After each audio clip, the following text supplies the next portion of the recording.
उस्मान साहब से पूछती है कि अब हम क्या करेंगे। उस्मान साहब मंगोल कमांडरों की तरफ बढ़ते हुए कहते हैं, सिपाहियों आप भी ये जानने के लिए हैरान होंगे कि हम नुमान के जिरगे में दाखिल होंगे और फिर बाहर निकलेंगे और बाहर मंगोल फौज की भीड़ होगी। इस पर बुरहान कहता है कि जनाब आपने अंदर जाने के लिए मंसूबा बनाया है, जरूर फिर बाहर निकलने के लिए भी कोई न कोई मंसूबा होगा। इस पर उस्मान साहब कहता है यकीनन मैंने सोचा है। फिर उस्मान कहता है जेब ये खत वो है जिसमें लिखा हुआ है कि यहाँ पर फौज की जरूरत नहीं है और तमाम दस्ते अपने अपने इलाकों में वापस चले जाएं और तमाम कमांडर अपनी अपनी इसके ऊपर मोहर लगाएंगे। अगर ये मोहर नहीं लगाते तो हम इनके सर काट कर फेंक देंगे। ये कहते साथ ही उस्मान साहब खत जेर कुतई को दे देता है। खत लेने के बाद जेर कुतई कहता है क्या वो इस खत पर यकीन करेंगे। जवाबन उस्मान साहब कहता है यकीनन वो इस खत पर यकीन करेंगे। इसके बाद जेर कुतई बारी बारी खुद ही मोहर निकाल कर लगा देता है और साथ ही साथ बहुत ज्यादा खुश हो रहा होता है। फिर उस्मान साहब एक कमांडर को देखते हुए कहता है ये वहाँ पर हमारा मददगार बनकर जाएगा, अपना खंजर इसकी पीठ से मत उठाना जेर कुतई, ये खुद ही इस खत को मंगोल फौज को देगा।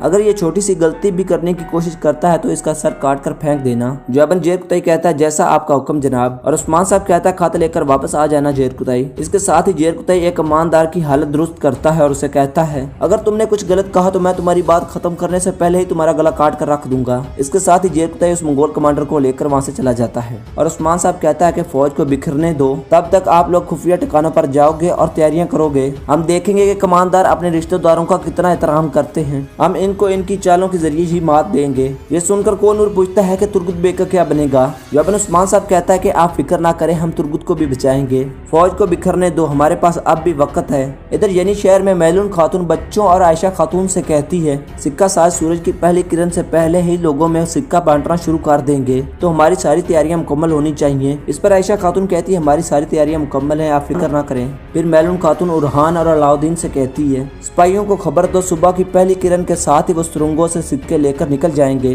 हमारे फराइज अहम में यानी शहर में हर कोई इसका इंतजार कर रहा है, इसलिए अपनी आंखें खुली रखो, हमारे दोस्त भी बहुत ज्यादा है और हमारे दुश्मन भी बहुत ज्यादा है। और आयशा खातून कहती है अल्लाह हमारी मदद करेगा। नाजरीन इसके बाद हम गोत में देखते हैं कि सुल्ताना बेंगे खातून के साथ मौजूद होती है और कहती है बताएं बेंगे खातून यहाँ मेरी गैर मौजूदगी में क्या हुआ। जवाबन बेंगे खातून कहती है कि आपने सुन तो लिया होगा कि क्या हुआ, आपकी आंखें और कान हर जगह पर मौजूद हैं, लेकिन जो मालूमात मैं आपको बताऊंगी वो मुख्तलिफ हैं। इस पर सुल्ताना कहती है कि वो क्या है। तो जवाबन बेंगे खातून कहती है वो नहीं रुक रहा। उस्मान साहब अब एक खतरनाक काम करने जा रहा है, वो अपने सिक्के जारी कर रहा है। ये सुनकर सुल्ताना गुस्से से लाल हो जाती है और कहती है सिक्कों से क्या मतलब है, वो अपने सिक्के कैसे जारी कर सकता है। तो बेंगे खातून कहती है उसने कर लिया, मैलून खातून इस काम की सरबराह है, वो शहद की मक्खियों की तरह काम कर रहे हैं, उन्होंने हर चीज मुकम्मल कर ली है। इस पर सुल्ताना कहती बेशरम आप जानती हैं कि इसका क्या मतलब है। ऐसा करने का मतलब है कि हम आली सल्जोक को नहीं पहचानते, वो समझते हैं कि अब हम आजाद हैं। इस पर बेंगे खातून कहती है उस्मान तमाम मनफी पहलू इस्तेमाल करके कामयाब हो जाता है, अब अपना अग्निजों के लिए एक दस्तरखान तैयार करने जा रहे हैं, उस्मान मजबूत हो रहा है। इस पर सुल्ताना गुस्से से कहती है उस्मान उस्मान उस्मान, वो नहीं जानता कि कल उसका पाला किस दुश्मन से पड़ा है। फिर बेंगे खातून कहती है कि हमें उस्मान को रोकना होगा, नहीं तो बहुत ज्यादा देर हो जाएगी।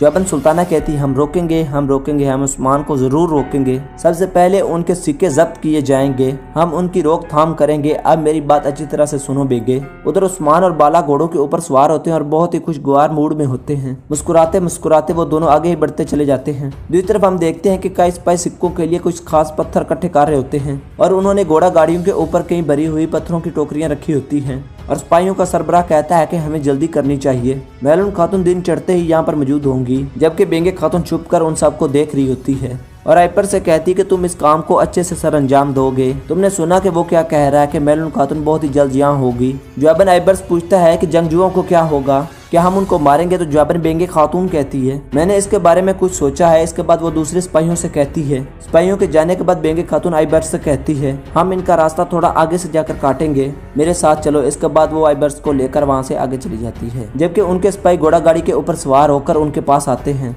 कईयों का सरबराह उन सिपाहियों से पूछता है कि तुम लोग कौन हो। उनमें से एक सिपाही कहता है कि मैलून खातून ने भेजा है कि एक छकड़ा काफी नहीं है, दूसरा भी भेजो।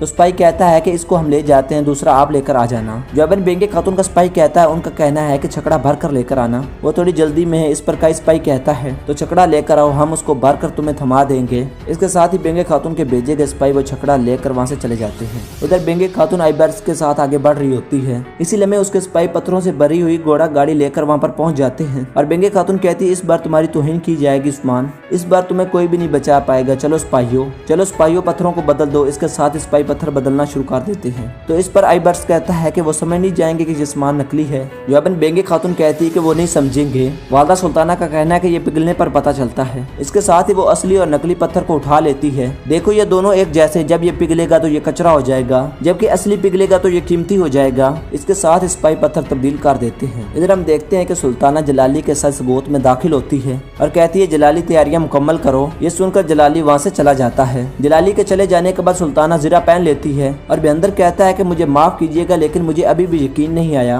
मुझे डर है कि वो काफिर नुमान हमारे साथ कोई खेल ना खेल दे। इस पर सुल्ताना कहती है कि तुम काफी देर से एक ही बात को दोहराई जा रहे हो, तुम्हें कहाँ से पता चला कि नुमान हमें बेवकूफ बनाएगा। ये कहते साथ ही सुल्ताना तलवार लेकर बेहंदर की तरफ बढ़ती है और बेहंदर कहता है ये बेचारा आपकी हिफाजत के अलावा कुछ भी नहीं चाहता, लेकिन मैंने उस काफिर के साथ कुछ वक्त गुजारा है, मैं उसको अच्छी तरह से जानता हूँ। अगर उसका इरादा धोखा देना होता तो उसने अब तक मंसूबा जारी क्यों रखा। लेकिन पुरस्कून रहो, मैं आज नहीं मरूंगी, लेकिन आज मैं इस सरजमीन की हुक्मरानी संभाल लूंगी। अगर तुम्हारे दिल में खौफ है तो तुम यहीं पर ही ठहर जाओ, हमारा रास्ता थोड़ा सा मुश्किल है। जिसके दिल में खौफ है वो इस रास्ते पर नहीं चल सकेगा बेहंदर। इस पर बेहंदर कहता है आपका रास्ता मेरा रास्ता है वालदा सुल्ताना, मैं किसी और को नहीं जानता।